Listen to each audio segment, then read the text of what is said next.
خطة رسمها اتحاد الكرة ونفذها ابراهيم نور الدين في مباراة الاهلي وسيراميكا كليوباترا امبارح علشان الزمالك يتصدر الدوري بدري بدري.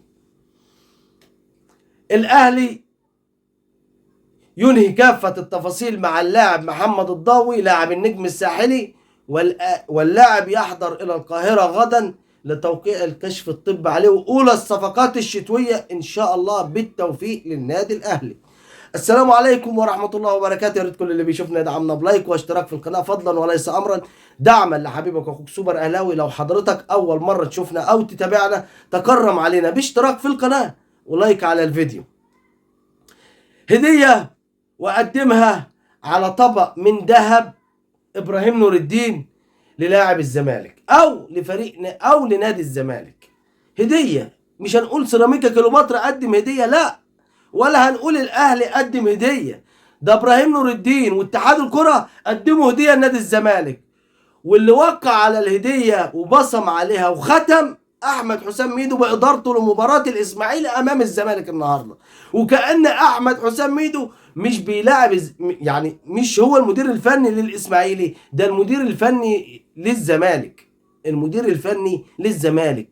انا ما شفتش فريق يجيب هدف في الدقيقة 2 او الدقيقة 3 وسرعان ما يرجع فيه بعد 5 دقايق يجي فيه هدف التعادل، وبعدها بشوية هدف التقدم للفريق الثاني، ويرجع بعدها بشوية قبل الشوط ما ينتهي بدقيقة يشيلوا الهدف الثالث.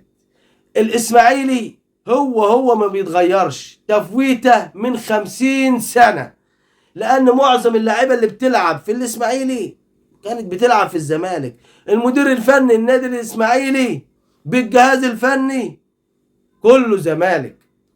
فمش بعيد نقول له مثلا يا ميدو ما جاتش دي اول مباراه ليك، وانت هتطلع تقول انا ليا 48 ساعه ماسك الفريق وما قدرتش اتعرف على نقاط القوه والضعف والكلام الفاضي دوت، لان اساسا انت راجل موجود على قناه كل يوم بتطلع في البرنامج بتاعك على القناه بتاعتك، وكنت بتطلع تهلل وتطلع تحلل وتطلع تتكلم يا احمد يا حسام يا ميدو. يعني معنى كده ان انت مش مستني تشوف لعيبه الاسماعيلي قدامك او تدربهم.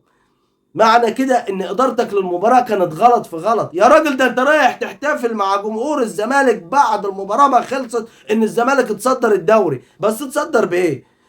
هل الزمالك اتصدر ايه؟ ده الزمالك اتصدر بفرق الاهداف، يعني مش بفرق نقط ولا فرق 3 4 نقط ولا حاجه ولا 3 نقط ولا نقطتين ولا حتى نقطه.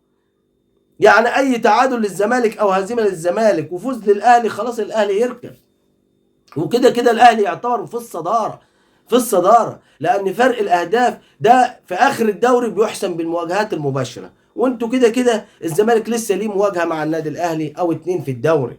يعني ان شاء الله باذن الله الاهلي هيرجع واقوى وراكب ان شاء الله، بس بعيدا عن استمرار الحكام معدومه الضمير، بعيدا عن الحكام اللي زي ابراهيم نور الدين، بعيدا عن الحكام اللي زي احمد الغندور او احمد الغندور ماشي. يعني لعيبه سبحان الله وتعالى، حكام مش عايزين الاهلي يعمل حاجه، اللي هو اتحاد الكره اساسا راسم خطه وكله بيمشي عليها. بس هنقول ايه، هو النادي الاهلي اللي طمع الفرق دي كلها فيه ان انت تتعادل مع سموحه وترجع تتعادل بعد ما كنت متسيد المباراه وليك هدف صحيح ويلغى بتاع التسلل والكل يطلع يبصم عليه. لا ده حاجه موجهه بقى. ليك ضربه جزاء في الدقيقه 90 وما تتحسبش، لا ده يبقى في توجه بقى.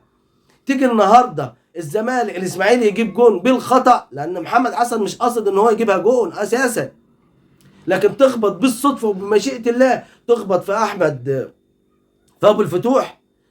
ابو الفتوح وتخش وتحاول تغير اتجاهها وتخش الجون.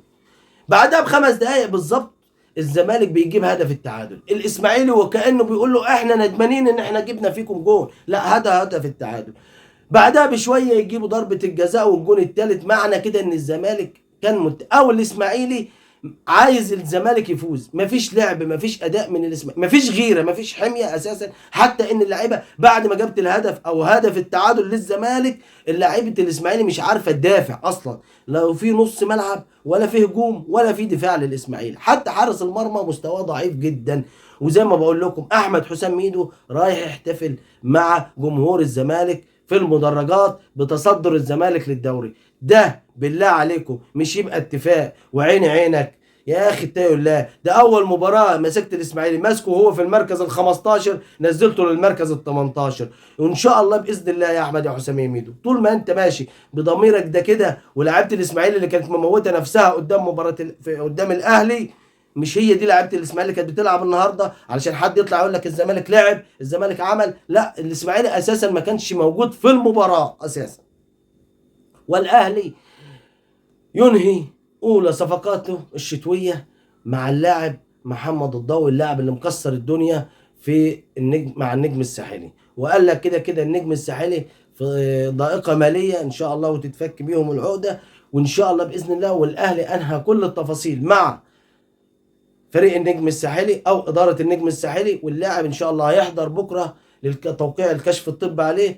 ويا رب يا رب تكون من احد الصفقات الناجحه ان شاء الله في شهر يناير، لان ممكن اللاعب لو جه بكره ووقع الكشف عليه وانضم للنادي الاهلي في يناير ممكن يلحق مباراه بيراميدز، ممكن يشارك في مباراه بيراميدز لانه لاعب جاهز جاي جاهز، فاحتمال كبير يشارك في مباراه بيراميدز او يشارك في مباراه انبي ان شاء الله باذن الله تعالى. وكل التوفيق للنادي الاهلي فيما هو قادم ان شاء الله باذن الله، وما تخافوش على الاهلي، والاهلي ان شاء الله حاضر بقوه ان شاء الله باذن الله. وفي الختام ما تنسوش الاشتراك في القناه ولايك على الفيديو، والسلام عليكم ورحمه الله وبركاته.